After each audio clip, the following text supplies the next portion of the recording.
14장 1절부터 23절까지 말씀으로 자기의 생명만 건지리라, 자기의 생명만 건지리라, 이런 제목으로 말씀의 은혜를 나누고자 합니다. 우리가 신앙생활을 하면서 오직 하나님만 섬기는 것은 당연한 일입니다. 그러나 어느 순간부터 우리 삶에는 하나님을 대신하는 것들이 스멀스멀 들어옵니다. 이런 사실에 관하여 자신도 잘 느끼지를 못합니다. 그리고 때가 되면 그것이 하나님을 대신합니다. 그러므로 요한계시록 2장 4절에서 하나님은 에베소 교회를 향하여 책망하십니다. 오늘 우리는 예수님이 책망하시는 이 말씀을 통하여 하나님을 향한 처음 사랑을 회복해야 할 줄로 믿습니다. 우리 말씀 같이 읽습니다. 그러나 너를 책망할 것이 있나니 너의 처음 사랑을 버렸느니라. 아멘. 내가 처음 주님을 만났을 때, 여러분 그 찬양 기억하시죠? 내가 처음 주를 만났을 때, 그죠? 우리는 이 감격을 기억해야 됩니다. 주님을 향한 처음 사랑을 간직하고 살아야 할 줄로 믿습니다. 그렇지 않으면 우리는 종교 생활을 하게 돼요. 예배를 드려도 기쁨이 없고, 찬송을 불러도 감동이 없고, 기도의 응답이 없습니다. 에스겔 14장은 심판의 필연성에 관한 내용입니다. 1절을 보시면 이스라엘 장로 두어 사람이 나와 에스겔의 앞에 앉았습니다. 그러자 여호와의 말씀이 에스겔에게 임하여 말씀하셨습니다. 이스라엘 장로 두어 사람은 바벨론 포로들을 대표해서 선지자 에스겔을 통해 하나님의 말씀을 듣기 위해서 온 자들입니다. 선지자에게 말씀이 임합니다. 에스겔 14장 3절에서 선지자 에스겔에게 임한 하나님의 말씀이 어떤 내용인지 구체적으로 나옵니다. 우리 3절 같이 읽습니다. 인자야, 이 사람들이 자기 우상을 마음에 들이며 죄악의 걸림돌을 자기 앞에 두었으니 그들이 내게 묻기를 내가 조금인들 용납하랴. 아멘. 사랑하는 성도 여러분, 하나님이 선지자 에스겔에게 하시는 말씀이 무엇입니까? 이들은 여러 우상을 뭐로 떠받드는 사람들이라고요? 마음으로 떠받드는 사람들이 돼요. 또 걸려서 넘어져 죄를 짓게 하는 올가미를 자기 앞에 둔 사람들인데, 내가 과연 이 사람들에게, 이런 사람들에게 질문을 받을 수 있겠느냐, 이렇게 말씀하십니다. 하나님과 언약한 이스라엘 백성들은 하나님의 백성으로서 서로 사랑의 관계로 맺어진 자들입니다. 그러니까 하나님과 우리 사이가 뭐로 맺어졌다고요? 사랑으로 맺어졌다는 거예요. 사랑으로. 따라서 이사야 54장 5절에서 하나님은 자신을 이스라엘의 남편이라고 하셨습니다. 여러분, 우리가 신랑 대신 예수님 다시 오실 때, 이 재림 찬송가 아마 기억하실 텐데, 여러분, 우리가 이 땅을 살면서 남자는 아내를 맞이하고 여자는 남편을 맞이하게 되죠. 그런데 그런 관계는 이 땅을 사는 동안에만 적용이 됩니다. 성경은 우리의 진짜 신랑이 있다고 말씀하세요. 그 신랑이 누구죠? 예수님이시죠. 그러니까 남자든 여자든 우리의 신랑은 누구다? 예수님이시다. 다행이죠. 천국 가서도 지금 남편하고 같이 살려면 얼마나 힘들겠어. 우리 집 얘기는 아닙니다. 여러분, 하나님은 자신을 이스라엘 남편이라고 하시는 거예요. 그러나 그들은 하나님 대신에 다른 우상을 마음에 들이며 영적 간음을 범하였습니다. 이런 일들이 오늘 우리 삶에 그대로 일어나고 있음을 알아야 돼요. 그래서 우리 예수 믿는 사람들은 이 간통죄라는 게 없어졌습니다만은 이 성적으로 이 타락하면 안 돼요. 뭐 내가 플레이보이다, 플레이걸이다, 내가 제비족이다. 예수 믿는 사람은 그런 삶을 살면 안 됩니다. 한 남편의 아내가 되고 또 한 여자의 남편이 돼야 되는 거예요. 그래서 항상 우리가 그런 정결한 삶을 살아야 되죠. 하나님은 스스로 계신 분이지만 우상은 사람이 만드는 거예요. 그런 우상을 숭배한다는 것은 누구에 대한 배신 행위일까요? 하나님을 배신하는 행위입니다. 그런데 에스겔에게 물으러 온 장로들 마음속에 우상에 대한 생각이 가득 차 있으니 하나님의 말씀을 듣고 따르겠습니까? 그러니까 오늘 우리가요, 항상 하나님 앞에 나올 때마다 우리의 마음을 예수님의 보혈로 씻으셔야 되는 거예요. 그리고 항상 하나님의 마음을 들으려는 심령의 문을 열으셔야 돼요. 아멘이십니까? 내 눈을 열어 주의 말씀에서 귀한 것을 보게 하시고 깨닫게 하여 주옵소서. 늘 기도하셔야 돼요. 하나님은 이 사실을 너무도 분명하게 알고 계셨습니다. 하나님의 말씀을 듣고서도 따르지 않을 것이므로 하나님은 그들에게 아무런 말씀도 하실 필요가 없으셨던 거죠. 그럼에도 하나님은 선지자 에스겔을 통하여 너는 그들에게 말하여 이르라 이렇게 말씀하세요. 그러니까 하나님이 말씀을 주셔도 그 말씀을 듣지 않을 것을 아심에도 말씀을 주셨다 이거죠. 그러시면서 나 주 여호와가 말하노라 하시면서 이렇게 경고하세요. 말씀 같이 읽습니다. 이스라엘 족속 중에 그 우상을 마음에 들이며 죄악의 걸림돌을 자기 앞에 두고 선지자에게로 가는 모든 자에게 나 여호와가 그 우상의 수요대로 보응하겠다. 아멘. 얼마나 두렵고 떨립니까? 사랑하는 성도 여러분, 하나님이 이스라엘 백성들에게 하시는 말씀이 놀랍지 않습니까? 이스라엘이 하나님을 버리고 섬기는 우상이 한둘이 아니라는 거예요. 그러므로 나 여호와가 그 우상의 수요대로 보응하겠다고 하세요. 이제 우리는 돌이켜야 돼요. 오직 하나님이 나의 남편이시고 나는 일평생 하나님만을 섬기겠다 믿음의 고백이 있어야 되는 것이에요. 아멘이십니까? 나와 나의 집은 여호와만을 섬기겠다. 여러분 여호수아가 그런 고백을 한 것을 여러분 기억하실 겁니다.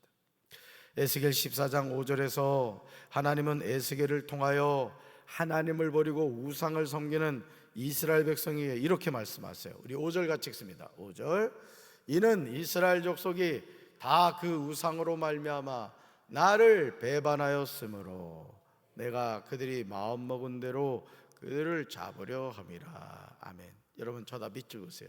이는 이스라엘 족속이 다 그 우상으로 말미암아 나를 배반하였으므로. 여러분 이 말씀을 통해서 우리가 뭘 할 수 있죠? 우상 숭배는 누굴 배반하는 행위다? 하나님을 배반하는 행위라.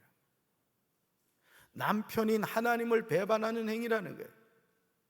우상을 섬기고 받아들인다는 것은 영적인 바람을 핀다는 얘기예요. 영적 간음이 된다는 얘기죠. 이스라엘 백성들은 마음의 우상을 드림으로 하나님을 배반했습니다. 그러므로 하나님은 이스라엘 백성들을 그들의 마음을 통하여 사로잡으려고 심판받게 하려 하십니다. 하나님은 이 심판을 통하여 이스라엘 백성들이 얼마나 타락했는지를 폭로하십니다. 사랑하는 성도들, 우리 안에 있는 우상을 제거해야 될 줄로 믿습니다. 항상 우리의 마음속에 살아계신 하나님을 경외하는 믿음이 있어야 되는 겁니다. 여러분 우리가 오랜 동안 신앙생활에도요, 믿음이 이기네, 믿음이 이기네, 주 예수를 믿음이 온 세상 이기네. 여러분 찬송가 가사 기억하실 거예요. 믿음이 없이는 하나님을 기쁘시게 할 수 없는 거예요. 아멘이십니까? 그러니까 여러분 오늘 우리가 하나님을 향한 이 믿음을 가져야 되는데, 그러기 위해서는 우리 안에 우상을 제거해야 된다. 바알과 아세라 우상을 찍어 태워야 합니다. 그리고 살아계신 하나님께 기도해야 돼요. 우리 말씀 같이 볼까요? 하나님이여 내 속에 정한 마음을 창조하시고 내 안에 정직한 영을 새롭게 하소서. 아멘. 내 안에 누가 계셔야 된다고요? 하나님이 계셔야 되는 거예요. 아멘이십니까? 마귀가 있으면 안 돼요. 18년 동안 귀신 들려 꼬부라져 조금도 펴지 못했던 그 여인처럼 오늘 많은 사람들이 귀신, 마귀에게 매여 있습니다. 여러분 마귀도 다 줍니다. 돈도 주고 명예도 주고 높은 자리도 주고 세상 쾌락도 즐길 수 있도록 해줘요. 근데 궁극적으로 이 마귀의 목표는 어디라고요? 우리 영혼을 올가미로 붙잡아가지고 지옥으로 끌고 가는 거예요. 왜? 마귀는 이미 지옥 유황불의 심판을 받았기 때문에 그렇습니다. 오늘 많은 사람들이 돈 벌겠다고 하나님을 떠나고 성공하겠다고 하나님을 떠내요. 특별히 우리 고등학교, 중고등학교 학생들, 예수님 잘 믿는다고 하는 부모님들도 시험 때가 오면은 학원 가라고, 어딜 교회를 가냐고 그 아이들을 학원으로 내몰고 말이죠. 결국 그들이 어떻게 되죠? 좋은 대학은 갈지 모르지만 결국 하나님을 떠나죠. 그러니까 부모가 죄를 짓는 거예요. 그러니까 오늘 우리가 이 세상을 살면서 정말 우리 믿는 부모 자신이 먼저 하나님 앞에 정말 굳건한 믿음을 가지고 살아야 돼요. 아멘이십니까? 내 안에 하나님이 계셔야 돼요. 우상이 있으면 안 돼요. 그러기 위해서 우리는 기도해야 돼요. 뭐라고요? 하나님, 내 속에 정한 마음을 창조해 주세요. 하나님, 내 안에 정직한 영을 새롭게 해주세요. 하나님은 거룩한 영이신 줄로 믿습니다. 거룩한 마음 속에 거하시는 거예요. 그래서 여러분, 제가 그런 말씀 드렸잖아요. 여러분이 늘 무시로요? 무시로? 여러분 가슴에 한번 손대봐요. 가슴에 손대봐요. 무시로 이렇게 기도하세요. 하나님, 절 따라해보세요. 하나님, 예수님의 보혈로 저의 마음과 생각을 정결하게 씻어주세요. 내 안에 성령님만 거하세요. 아멘. 무시로 그렇게 하시는 말이에요. 무시로 자기 가슴을 이렇게 쓰다듬으면서 하나님, 내 안에 거하셔요. 예수님의 보혈로 씻어주세요. 기도하셔야 된다. 에스겔 14장 6절에서 하나님은 선지자 에스겔에게 이스라엘 족속을 향하여 이르라고 말씀하세요. 6절 같이 읽습니다. 그런즉 너는 이스라엘 족속에게 이르기를 주 여호와의 말씀에 너희는 마음을 돌이켜 우상을 떠나고 얼굴을 돌려 모든 가정한 것을 떠나라. 아멘. 여러분, 이 6절 저 파란 글자를 밑줄을 그으세요. 여러분, 여기서 잘 보세요. 우상을 떠난다는 것은 뭐부터 돌이켜야 된다? 마음부터 돌이켜야 된다는 거예요. 마음부터. 또 떠나는 모든 가증한 것을 떠난다는 것도 보세요. 얼굴을 돌리라는 거예요. 그러니까 우리가요, 이 행동이 참 중요한 겁니다. 우리 마음을 돌이키는 것과 얼굴을 돌린다는 것은 뭐예요? 우상으로부터 떠난다는 얘기잖아요. 이게 중요한 거예요. 그러니까 우리가 뭘 바라보느냐가 중요하다니까요. 이렇게 우리 성도들 이렇게 신방을 하거나 또 교회 안에서도 이렇게 부부가 신앙생활하는 가정들이 있잖아요. 신기한 게 있습니다. 부부가 닮아 있다는 거 아십니까? 이상하게 닮아요. 어떤 경우에는 진짜 오누이 같아. 왜 그럴까요? 무시로 바라보기 때문에 그래요. 맨날 그 얼굴 바라보잖아. 그러니까 우리가 신앙생활 하면서도요, 하나님을 바라보고 사는 건 너무너무 중요한 거예요. 우리가 뭘 바라보느냐에 따라서 닮습니다. 아멘이십니까? 하나님 바라보시길 주님의 이름으로 축원합니다. 자기 우상을 마음에 들이며 죄악의 걸림돌을 자기 앞에 두는 삶은 지옥 가는 길이죠. 오늘 우리가 살고 있는 세상은 하나님을 대적하고 있어요. 그러니까 여러분이 드라마나 영화나 이 세상의 문화, 할로윈데이 같은 경우도 그 많은 젊은이들이 목숨을 잃었잖아요. 여러분, 그 할로윈데이가 귀신 축제라는 거 아십니까? 그런데 거기 죽었던 청년들 가운데 교회 다니는 청년들이 많이 있었어요. 홍성제일교회 집사님 딸도 거기 갔다가 목숨을 잃었다니까. 그러니까 우리가 이게 스물스물 사탄의 문화가 오늘 교회 안에 들어오고 한국 교회 안에 들어오고 우리 조국 대한민국 안에 들어왔단 말이에요. 분별하시길 주님의 이름으로 축원합니다. 이걸 분별하지 못하면 결국은 바알과 아세라를 우리가 섬기게 된다니까요. 이스라엘 백성이 타락한 것이 처음부터 그냥 바알과 아세라를 갖다가 확 됐으면은 다 거부했을 거예요. 그런데 구렁이 담 넘어가듯이 조금 허용하다 보면 이제 예를 들어 이슬람교를 우리가 인정하게 되는 거나 마찬가지가 된다는 것이죠. 하나님을 인정하지 않아요. 믿지 않고 하나님의 말씀을 받아들이지 않습니다. 오히려 우상을 섬겨요. 그렇다면 이런 세상에서 살아가는 우리가 해야 하는 일이 무엇일까? 하나님은 택한 이스라엘 족속에게 주 여호와의 말씀이라고 하시면서 두 가지를 말씀하세요. 먼저 너희는 마음을 돌이켜 뭘 떠나라? 우상을 떠나라. 우상은 떠나셔야 돼요. 아멘이십니까? 다음으로 얼굴을 돌려 모든 가증한 것을 떠나라고 하세요. 여러분 안에 성령님이 계시면 하나님이 기뻐하시지 않는 것을 할 때 우리 안에 있는 영이신 성령님이 아니야, 재진아 그러면 안 돼, 그것은 내가 기뻐하는 게 아니야, 말씀해 주세요. 여러분, 예를 들어서 내 안에 성령님이 계십니다. 근데 남의 것을 도적질한다. 성령님이 우리를 가만두실까요? 가만두지 않아요. 재진아, 그건 도적질이야. 그럼 안 되는 거야. 말씀해 주신다고요. 왜? 저와 여러분 누구 자녀니까? 하나님 자녀니까. 그러면 우리가 그런 불의한 행동을 했을 때 성령님이 말씀하시면 뭐 하면 돼요? 순종하면 되는 거예요.